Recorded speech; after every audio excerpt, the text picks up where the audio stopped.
Sweet. Okay. We're live. What up, Ryan? What up, Derek? What's up? What's up? What's up?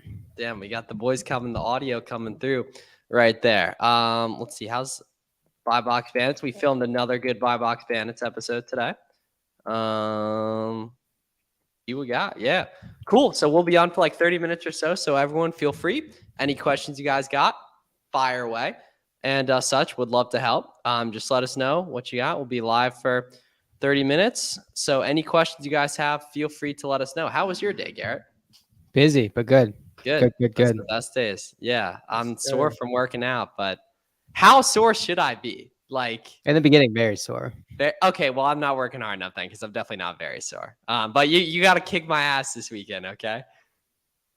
For sure. The call just now was lit. Everyone's pumped. Really? On like for ASD or what? Yeah. Oh, cool. Fire. Okay, sweet. That's what's up. What up, Street Matt? What up, P-Dubs? What up, Jason? Good to have you guys in here, my guys. What kind of questions we got, guys? Yeah, for sure. Let us know. Right there. I can get the IG stream going too, actually. Well, I'm gonna go grab the other tripod here. Street Matt, P-Dubs, Jason. Get those gains, Miles. He's trying to step it up. He's trying to put on some chest with some size in the chest. That's what it is. Facts. That is absolutely facts right there. Cool. All right, I'm gonna get the IG going as well. Man, so yeah, let's anyone in here that's going to Vegas for ASD, if you have any questions in terms of preparation, what to expect, how to approach it, now would be a good time to ask those questions. Yeah, for sure. Absolutely. I was in your neighborhood today, downtown Miami. Yeah, damn, that's cool, man. I was actually in downtown today as well. Watching from my TV. What a day. That's lit. That's super lit. It's it always boggles my mind when people post pictures of like watching the Buy Box Bandits on like living room TVs and stuff. Dude, it's so sick. Yeah, well, because we've done that with stuff at your TV at home too. Right there. What's up? A lot of you guys joining on IG as well. Any questions you guys have, feel free to drop them in the chat. Right, that's good. Lots of bench press. Bench press is good for chest. Yeah. Hit the push-ups. Dumbbells too. I like to superset bench press. All right, we're gonna hit all that stuff, man. So see what we got. Because you're staying on the strip too. We're pretty close to each other, right? Cool. Okay. Are you staying the same place you stayed in the past? No, we've stayed at a new place every time just to kind of switch it up. Cool. Oh, dude, Derek, are you going?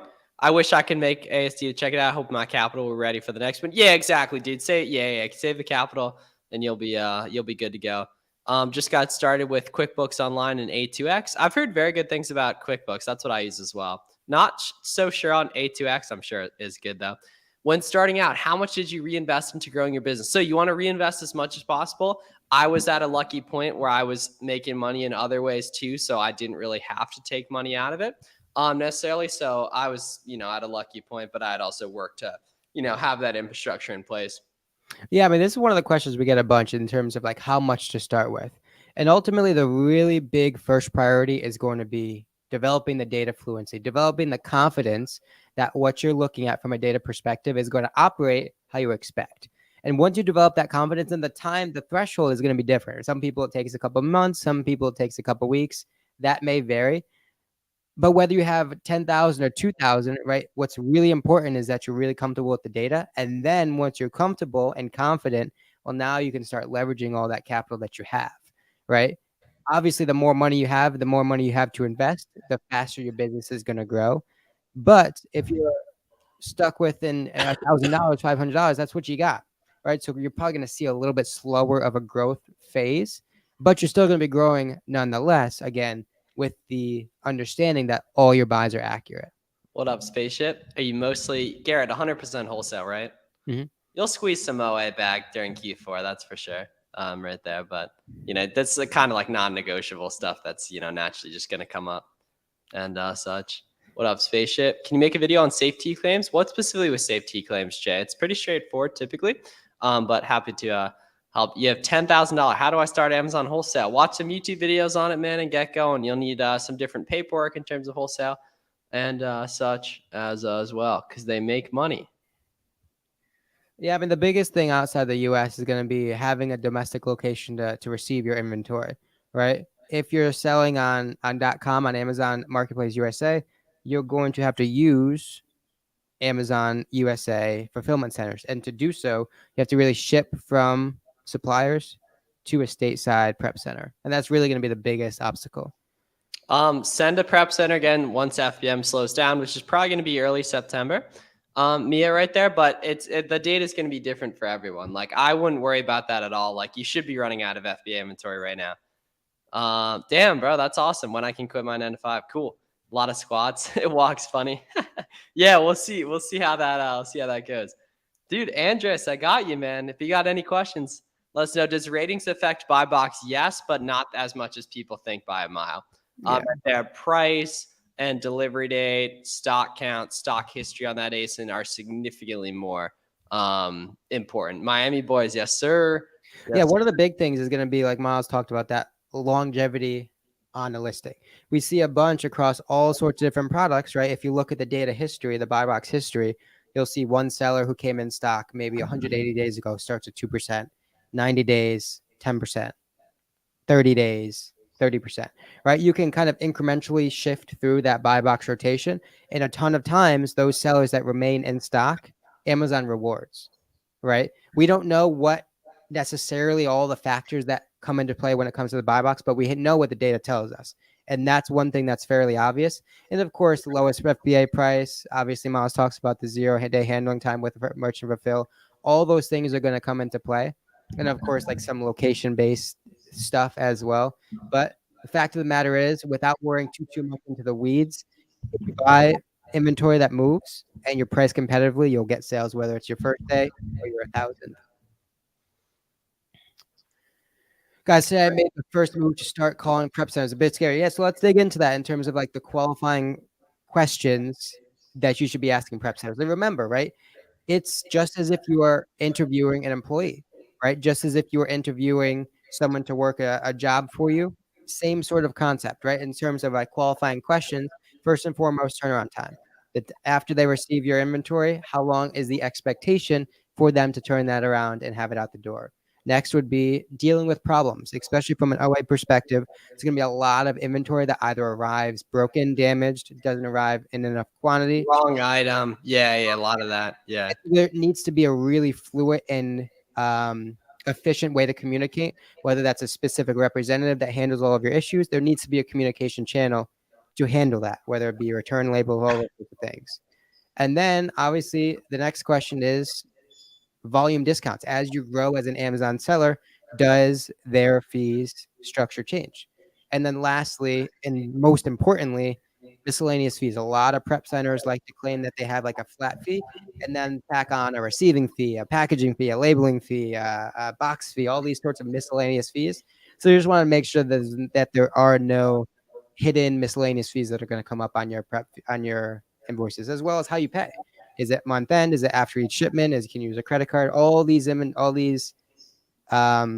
questions are important. You can ask for pictures of their warehouse. You would expect the warehouse to be organized and clean and concise and put together. And then lastly, ask if they can refer you to any other sellers that are currently working with them, right? The most important recommendation is going to be someone that's using them currently. Where has Wi-Fi Astro been? He's been building. He's been actually not even that active on Twitter. Right there. Do you work with VAs? Some outliners when searching for VAs? Yeah, cool. Let's talk about that. So VAs are like virtual assistants. Basically, they're typically employees that work in cheaper countries, India, Pakistan, Morocco, stuff like that. Basically, and they can do for you anything that can be done on the computer right there. So product research, your admin tasks, working with your prep center, making sure orders are coming in, all that kind of stuff. Onlinejobs.ph is a really good resource for getting a virtual assistant. You just want to make sure you make your job posts really detailed and enter in and maybe require them to like send you back a specific email or specific color in their response email to make sure they're serious. And it's really important to take the time to interview VAs and such and understand that you're going to need to train them as well and everything. And it can be a good idea to also, when you have a couple applicants you like, maybe give them like a week paid long trial to see what you end up liking the most. right there. And from my experience, the best VAs I've had are the ones that I really get along with well, personality wise, and such, like a culture fit essentially. And I wasn't listening to that entirely, but make sure you incentivize them, give them bonus structures in place, right? Whether they open up a wholesale account that you end up buying from, give them a portion of maybe the profits of that account, right? Develop ways to incentivize and give them bonuses apart from just the hourly wage, our hourly wage. Yeah. And they're totally people too, you know what I mean? Like they need to be, communicated with essentially. You got to, train, make sure they're doing what they need to be doing, make sure they know what they're supposed to be doing, that the expectations are clear. And as such, it's also such a good entryway into management too. For a lot of people, so you end up picking up good skills from it too and everything. So it's a good thing. I don't have a niece. What strategy would work best at ASD? That's a really good one. I'm not sure because I, don't have much experience with that, but I assume it would be, you know what I mean? Kind of looking at the list of attendees prior, maybe, cross-referencing some. I don't know how they organize the list of attendees, but I assume there's probably some qualifying thing, maybe, mainly targeting ones that are from around your hometown. Or what are you thinking on that, Garrett? Yeah, so I would go. Everything is public, right? So all that information is already on the website. Maybe create a short list of 10, 15, 20 brands that you really want to talk to, maybe a product or two within that brand that you want to shed light on, maybe a target price that you're interested in given that brand or given that product. Because from a brand's perspective, they're going to offer the product. And so I would go into that conversation with the expectation of, okay, I can probably buy 500 at this price, and that's what I'm comfortable with. So you can use that in your conversation. And just, again, everything in wholesale comes from positioning. The better your positioning is, the more accounts you open. The worse positioning you have, the less accounts you open. And so that sort of due diligence, that preparation is going to impress them. It's going to set you apart from, again, the 200 people that are going to come up to them asking for that same sort of information. It's going to be 4 long days for them. You want to stand out as much as possible. And then from a distribution perspective, you got to think about what's important to them, right? They don't necessarily have any really brand loyalties per se. So money talks. If you have a competitive advantage that you can offer and place a $20,000 PO on the spot, make sure they are aware of that. And so that's probably going to open up some different discounts and things like that. But if you don't have a niche, don't try and create a niche. Cast a wide net, cast a big net, and talk to a bunch of people, as many as you can. And you'll naturally get a lot of accounts, get a lot of catalogs, go back and just do your product research. Yeah, Jason. And the nice part is, being, knowing about the social media space, you are going to see people you're recognizing it. But you might be able to, take a look at where they're looking and stuff like that too. Right there. So newbies don't test. So newbies do test orders, and pros just rely on data and don't hold back. Is that accurate? For the most part, Victor. Yeah.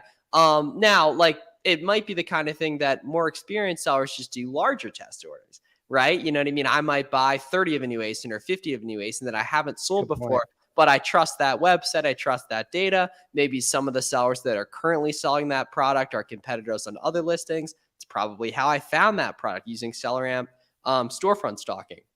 Right there. But that was very well put. You're completely right.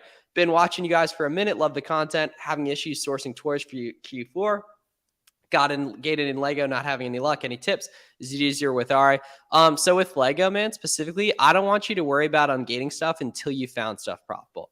Lego specifically and toys are mainly going to be for Q4, and it's going to be very tough to source for Q4 when you don't know what those products are going to be selling at price-wise for Q4. Therefore, I don't want you sourcing stuff 4 months before Q4 right now. Yeah. I want you to buy quick flips that are good right now because that diversifies your risk and such. So don't worry about the ungating side of things, man. Just find profitable products.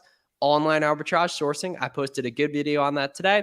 Garrett has tons of good videos on that stuff as well. And just get ungated as you go. We got Clear the Shelf, the online arbitrage OG in the building. If any of you guys are beginners and you missed the podcast episode we did with Chris Grant that we posted yesterday, you should definitely go check that out. It was a really good beginner-friendly stuff. Onto that as well. If you haven't already, if you want the full online arbitrage blueprint, you haven't already gone through your boy's free document right here, make sure you do that. I got a ton of sauce in there. Goes over quite literally everything you need to get started. You can sort by the glossary right here. I think that's the term for that. Everything you need. So make sure you check that out. It's completely free right there. You can do that right there. and open That's that a, up. so Victor, that's a good question. Is 100K good rank in grocery? It may be, it may not be. It depends on the product. But the best news is Seller Amp makes that conversation a lot easier than you think.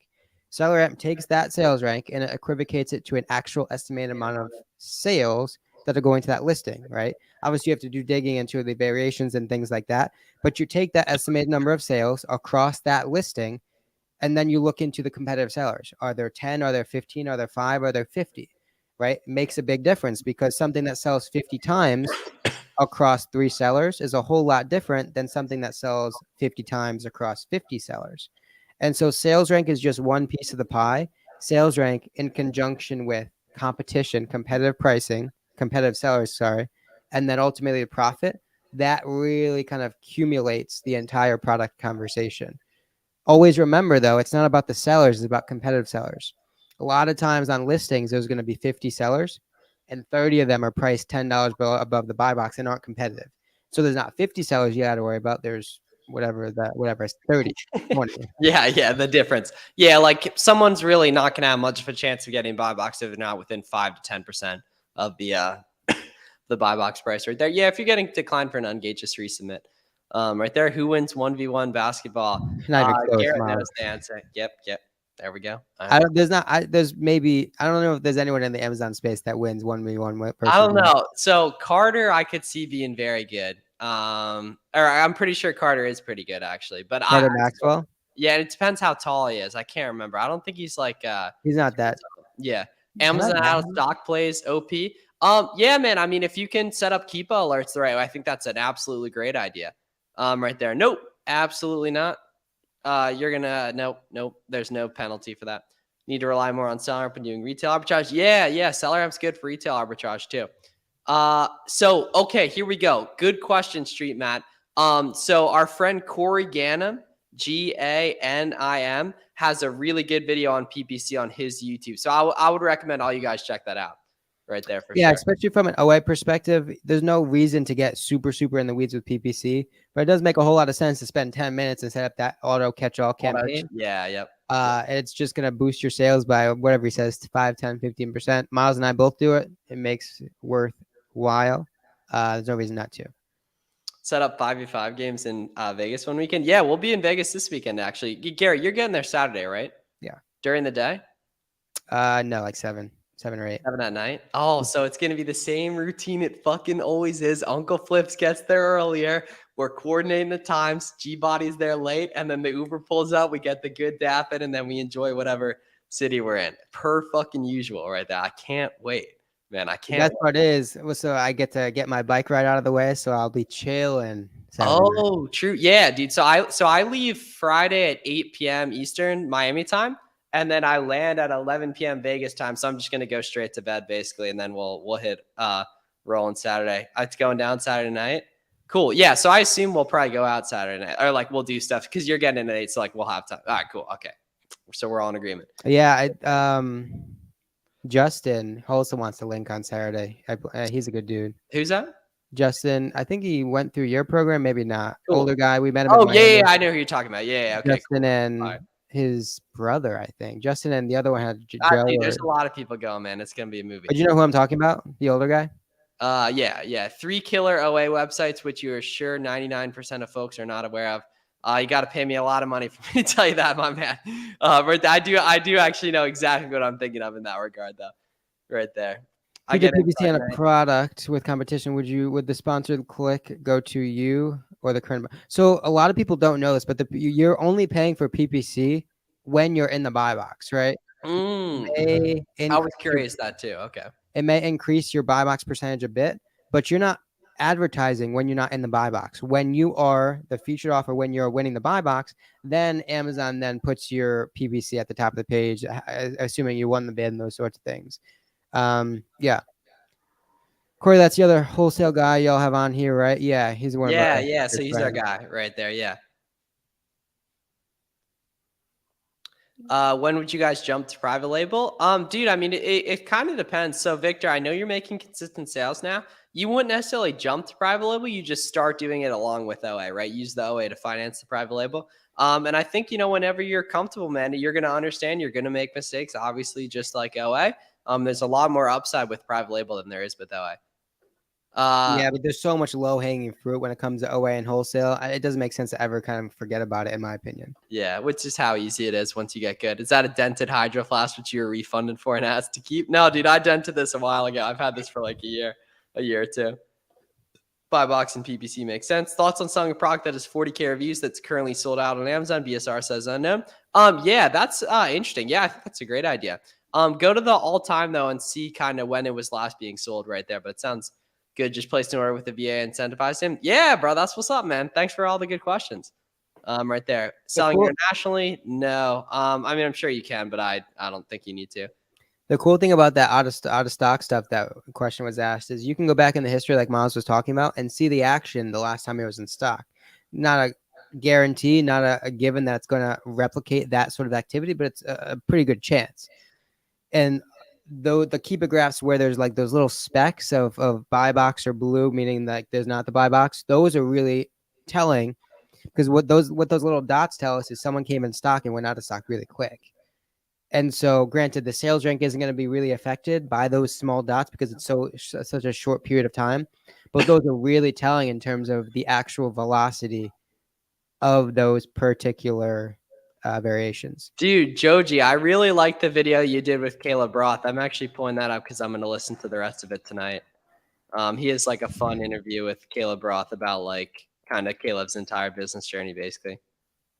Fun stuff. Let me pull that up again. Yeah, here we go. So I got 40 minutes of it left.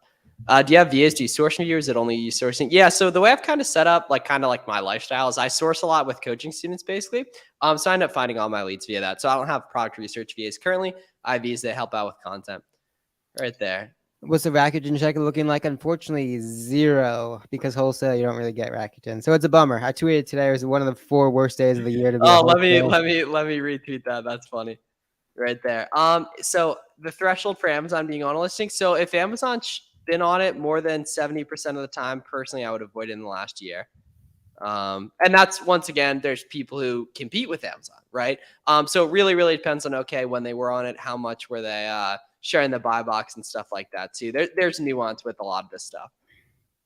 Yeah, that's big, right? Because it's not a matter of whether Amazon is or is not in stock. It's how much is the portion that they're out. Yeah. Right. And so Amazon being out of stock 10% of the time can mean a whole lot different in multiple occasions and scenarios. Right. Amazon being out of stock 10% of the time on a list that moves 5,000 times a month. Well, that's a whole lot more interesting than Amazon being in stock or out of stock 10% of the time on a list that moves 50 times a month. Right. Means a whole lot different based on the scenario, based on the velocity of the listing, based on the competition that's not Amazon, right? So the 500, 10% of 5,000 being split across 5 sellers or 50, across 3 sellers or 30, right? And so all these things make a huge impact to the exact scenario. So auto ungating applies to most things. It doesn't to like those biggest brands, P-Dub. Right there. Hey guys, new to the channel, good info. So we'll check out where to start. Yeah, start with the free document that's in the description. Right there. So polybags are for prepping products for FBA. The sold by set stickers are for putting on sets. So honestly, dude, if you're asking, you probably don't need those for a while. Right there. Test sold. Damn. So I just competed with Amazon a test product sold 8 in one day. Exactly. There's nuance on everything. That's awesome. Yeah. Right there. What do you think about 15 to 20% ROI replens? I think it's a great idea. I also think you should look into wholesaling those products depending on what brand it is. And it may be a little bit better if that site has rewards or anything like that too. Yeah, one of the biggest points of maturity when it comes to sourcing is really acknowledging that all the factors interconnect and really come together to create a story, right? So it comes to the profitability, the velocity, the ease of purchase, right? The stability of products. All those 4 pillars of the stool interconnect. And if you think about each one of those on sort of a sliding scale, there's not going to be a product that's 10 across the board for all 4 of those, right? There may be one where you scale it, really profitable, but decent velocity. You can really acquire it efficiently and easily, and the product has been super stable, right? Those metrics are going to change. But as you gain experience and confidence with the data, you're going to really understand how those four factors come together and really dictate what the product is going to be like. Should I perform 3 sets of 10 reps of sourcing daily? No, 3 sets of 20 right there. Cool. So we're going to hop off in a sec here, guys. So if you guys got any final questions, feel free to drop them in the chat right there. Yeah, so I'm not a huge fan of estimated sales with Seller Amp. I'm old school. I kind of just look at the sales rank over time, and the Keepa chart as well. Would you get your storefront removed from a listing if you get a return claiming that the product doesn't match description now? You would need a whole lot of those. Yeah, you're chilling, man. Yeah, you would need a ton. Yeah, that's called like a voice of the customer, basically. If you guys had 10K, would you? I would buy whatever speed you're comfortable with, man. I personally, would spend that in a couple of days, right there. But you're gonna know, what's good for you based on how much stuff you're finding, how comfortable you are with those products, and everything like that. Amazon read the buy box is slid down to 1 today. Contact Amazon and see if they'll add the buy box back. That's like kind of the only scenario I could see that would work, or time will do its thing. They'll eventually add it back in the algorithm, but I love the idea of hitting them up about it. I don't really know where you do that right there, but maybe you can like, file a request on that ASIN or something like that. But I would love to honestly figure that out. There. Street Matt's got a dip. I think that's our cue. Big almost 6K my first 15 days, and he's the real deal, bro. I got you, Brian. That's the sauce, right? That's the Pennsylvania love, right there. And yeah, thanks to everyone for watching. We did a really, really good stream yesterday with a 18-year-old who sold over 7 million on Amazon. So you can go watch that on YouTube as well. Go enjoy Vegas. Love the energy. I got you. Thank you, Dale. Oh, Dale, you're on Instagram tonight. So Dale was the one who said that he had sold the super expensive thing yesterday. He's typically on YouTube, right there. Got you. Cool. Everyone have a great night right there. I appreciate it. So you can totally tape a piece of paper too as well. You don't need the fancy printer, but it definitely doesn't hurt. UPS has free pouches that you can, if you. Well, you still need the nice printer though, and like or you don't need it. You need it to do that and everything. You know what I mean? Right there. Cool. All right. Be great, everyone. Have a great night. Peace.